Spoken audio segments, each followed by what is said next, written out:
Hey, hi, this is Jack. I thought it would be kind of good to kind of show you exactly something that I thought was really cool. And it's like taking iReal Pro, taking a file called the Music XML file, migrating it into MuseScore, and then having that being realized into the actual MuseScore output. So let's go and just go find one of our current tunes, which let's say Georgia on my mind. And by the way, I'm using a emulation of like Android, so it's kind of like the same interface that you would have on your phone. So I don't know if it's going to play or not, but of course you can change this, whatever you need to do, and then you can export it using this little function, export chord chart, and then music XML. Then it's going to give you an opportunity to move it to a different output. Typically these are very small files, so you could move it to Drive or you could move it to Gmail, send it. It doesn't make a difference either way. And then, of course, update the Drive or whatever you have for, like, let's say iOS. And of course, I'm not a Mac guy. So now we've taken iReal Pro, Georgia on my mind, exported the music XML, and now let's go in the other side of the world and bring it into our PC or our Mac or what have you. And here we have MuseScore,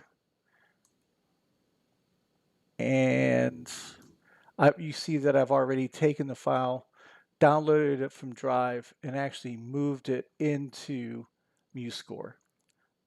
Essentially, all it takes is take the one file, left mouse button, drag it into, and just copies right into scores.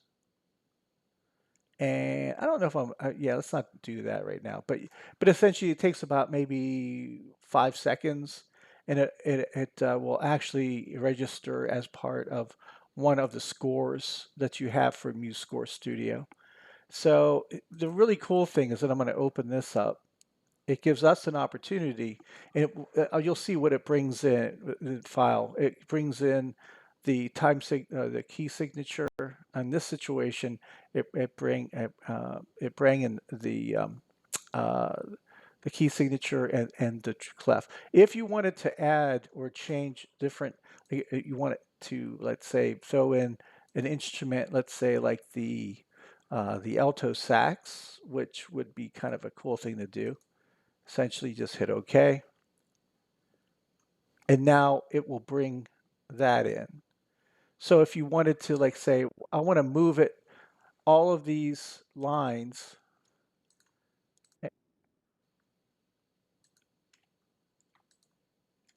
into the alto sax line, I'm just going to copy everything. And all you do is Control Shift, hit the first measure and go to the last measure. And I'm going to copy. And then it's automatically going to just do the transposition for the alto sax. So, well, that's really good. But I mean, let's say I like to be able to see what notes are in the chord. Essentially, hit a right mouse button click on the actual chord itself, and then see what it says here. It says realize chord symbol.